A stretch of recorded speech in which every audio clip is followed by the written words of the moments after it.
ఇప్పుడే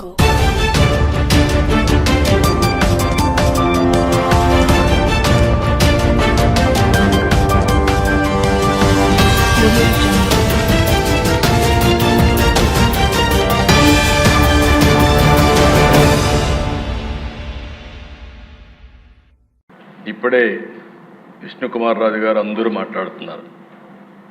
ఒక వ్యక్తి చెడు వ్యక్తి అయితే ఒక కుటుంబం నష్టపోతుంది. అదే వ్యక్తి చెడు వ్యక్తిగానే పాలకుడు నేరస్తుడైతే దోపిడీదారుడైతే ఆ రాష్ట్రం మొత్తం నష్టపోతుంది. అదే రాష్ట్రం మనలాగానే మన ఆంధ్రప్రదేశ్ మాదిరిగా ఉంటుంది. అదే చెప్పాను నేను ముందుగా. ఆ రోజు వివేకానంద గారు ఏదైతే కొటేషన్ చెప్పారో, స్ఫూర్తి చెప్పారో అది మనకు వర్తిస్తుంది. నేను దండం పెట్టి అడిగాను 2019లో, ఈసారి కానీ మనం తప్పు చేస్తే చాలా ఇబ్బందులు వస్తాయని. కానీ ప్రజలు కూడా ఆ రోజు ఆశపడ్డారు, ఏదో చేస్తాడని నమ్మారు.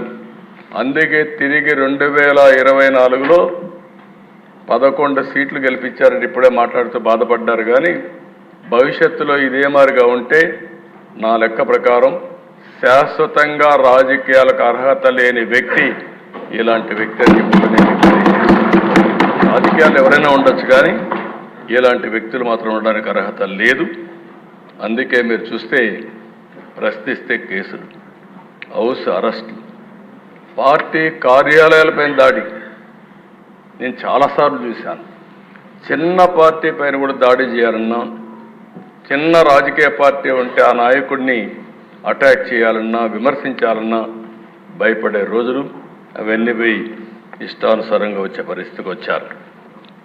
5 ఏళ్లలో ఏం జరిగిందో మనం అందరం ఆలోచించాం. తీరని నష్టం జరిగింది. ఇదే మనందరి బాధ. అయితే ఇక్కడ ఒక ఎక్స్పెరిమెంట్ చేయాలనుకున్నారు దేశం. ఆ ఎక్స్పెరిమెంట్ ఇక్కడ ఉండేవాళ్ళు చాలామంది ఆలోచించాల్సింది. పులివెందుల్లో ఇప్పుడు కూడా వీళ్ళు ప్రజలు ఓటేసి గెలవలేదు. ఆ విషయం మనం గుర్తుపెట్టుకోవాలి. Over a period of time పులివెందుల్లో ఎవరైనా కానీ వేరే పార్టీలకు ఓటేస్తే వాళ్ళు అక్కడ బతకరు. ఎన్నికలైన తర్వాత కక్ష తెచ్చుకునే పరిస్థితి వస్తారు. దానివల్ల అక్కడ రాజకీయ నాయకులు కానీ రాజకీయ పార్టీలు కానీ మనుగడ సాధించలేకపోయినాయి. మొన్న కూడా మనం చూసాం. ఇక్కడ కడప ఎమ్మెల్యేలు ఉన్నారు.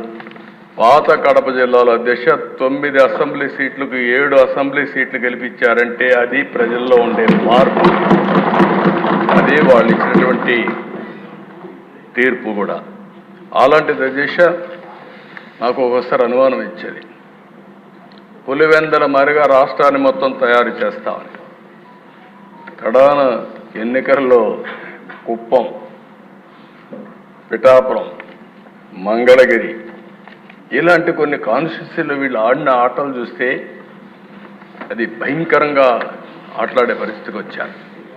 రాష్ట్రంలో సంపాదించిన అవినీతి డబ్బులు మొత్తం ఆడ పంచారు. కానీ ప్రజల్ని మెచ్చుకోవాలి దిశ.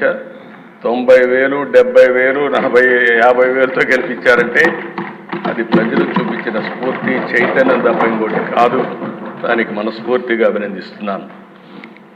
పులివెందుల ఎక్స్పెరిమెంట్ ఫెయిల్ అయింది. అది రిప్లికేషన్ మోడల్ కూడా ఫెయిల్ అయింది. అయితే అధ్యక్ష నాకు ఒక అనుభవం కూడా ఉంది. ఇక్కడ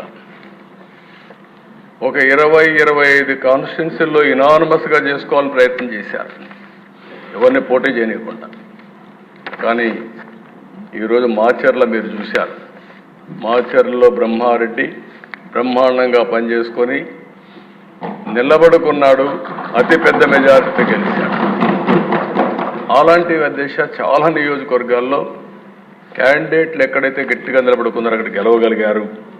దానికి కారణం ఈ దుర్మార్గమైన పాలన పోవాలని చెప్పి ఆలోచించి తీర్పిచ్చే పరిస్థితికి వచ్చారు.